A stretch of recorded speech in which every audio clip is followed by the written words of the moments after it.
Okay, so another super highly anticipated motorcycle, Mark, for the Intermot show is the Indian FTR 1200 motorcycle. Brand new in.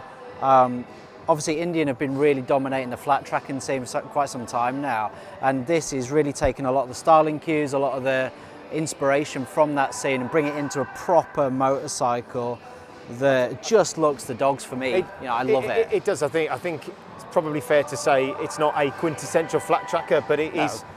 It's been a hugely anticipated motorcycle.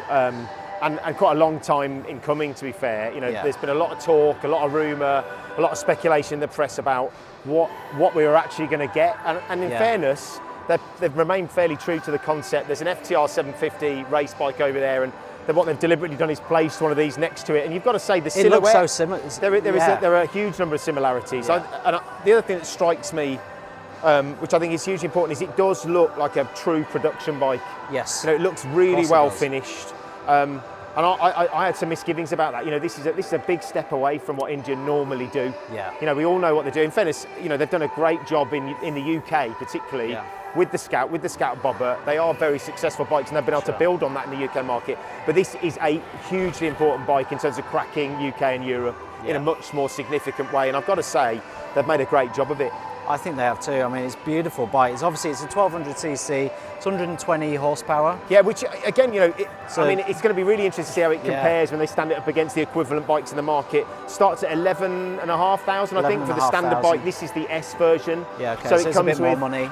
So I think we were talking. It's got digital display, TFT display. It's got Bluetooth connectivity, and a USB connection. And a USB connection, which is just absolutely awesome. Well, it's a modern bike. It's a super modern bike. But yeah, I mean, it's got traction control, switchable traction control. It's got ABS brakes. Yeah. It's got Brembo brakes. So it's a bit of a lump, this bike. I mean, it's 220 kilos, 220 odd kilos. So it needs decent brakes, and I think he's going to live up to it with the. Well, it's not the lightest bike in that kind of segment. I mean, it's difficult to place. Is it a middleweight? Is it a super naked? It's probably somewhere in the middle of those. At 220 kilos, it's on the heavier side. But you know that this motor's going to produce. The centre of gravity is nice and low, isn't it? But, you can tell that. Well, the great thing with these kind of lumpy motors is it will make monster torque. Although the horsepower figure is actually quite a lot higher than I was expecting it to be. Is it? I've got to be honest. 120 sounds pretty juicy. Yeah, it does. I'm kind of close to salivation at this point. I'd like to have a little play out on these, and I do think the styling is important, and of course it's a crucial part of the appeal of any motorcycle. But when you pit yourself in this market, you're talking about bikes like BMW S1000R, you talk about Aprilia Tuono, you talk about MT09, MT10, R9T, Kawasaki Z9, Z1000. That is such a competitive marketplace. So if it rides as well as it looks, it could do really well. It could do very, very well. Do and just as well, while I'm looking at it, they've done such a nice job with the rear end on this bike.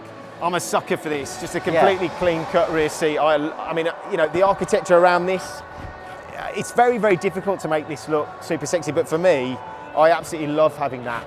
Yeah, I do. No rear hugger, no nothing, just a rear light. I mean, I've got to be honest. Euro 4 legislation does mean you end up with a set of rear cans that aren't the sexiest things in the world, but I know, having been around the stand, I've seen worse. There is a bike here, I think, with Akrapovic on it, and it does look better just over there. There's going to be a load of aftermarket solutions for that. If somebody looks at that and thinks, and a nice tail tidy as well on it, Mark. Well, new exhaust, nice. Maybe you will, maybe you won't. But imagine if you got rid of that and changed the exhaust. No touching, by the way, Aaron. We've been told you're not allowed to touch the bike. Okay. But I think this is a phenomenal machine. Yeah. Super excited for this one, and I think it's going to get highly acclaimed, assuming that it rides the way it looks. Yeah, you're not wrong.